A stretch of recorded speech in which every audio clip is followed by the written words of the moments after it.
Dahil balita ko, meron daw nasa bat na 170 million pesos yung halaga ng shabu dyan po sa Cebu City Pier 4. So papa-update po tayo, hingi po tayo ng mga detalye mula kay Dale Israel, mga kabatid.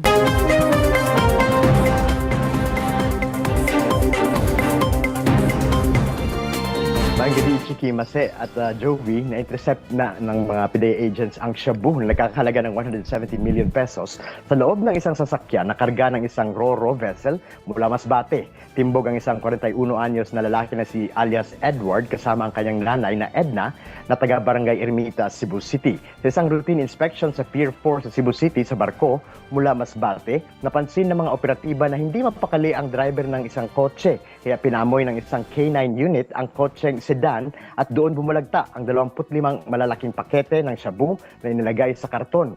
Ayon kay Edward at Edna, hindi nila alam na may illegal na droga sa trunk ng kotse. Hindi rin daw nila alam or kilala kung sino ang kumontak sa kanila.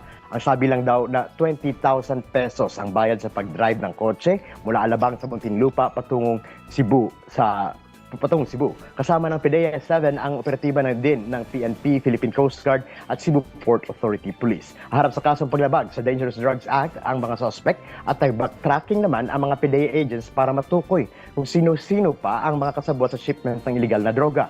Sinasabing isang malaking sindikato ang nasa likod ng kontrabando. Ang shabu naman ay pinaniniwalaang nilang nilalagak hindi lang sa Cebu, pati na rin sa mga kalapit na probinsya. Samantala, nadiskubrihan naman ng PDEA agents ang isang drug den sa bukiring bahagi ng barangay Caliriohan sa bayan ng Dalaget, Cebu. Mas rehas naman ang isang hinihinalang pusher na si alias Juanito at ang maintainer ng drug den, pati na rin ang empleyado nitong isang food vendor mga alas 2 ng madaling araw kanina.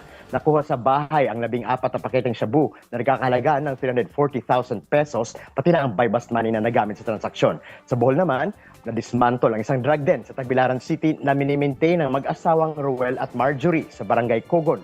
Kasama nga dakip si Edmond na isang bisita sa drug den. Nakuha sa loob ng drug den ang 11 pakete na hininalang shabu na nagkakalaga ng 81,000 pesos. Sa harap sa kasong paglabag ng Republic Act 9165, ang mga suspect. Kinatong balitang dako, karong adlaw, gikan sa Cebu ug sa Bohol. Balik sa inyo dyan sa studio. Daghang salamat ug happy weekend, Dale Israel. See you tomorrow.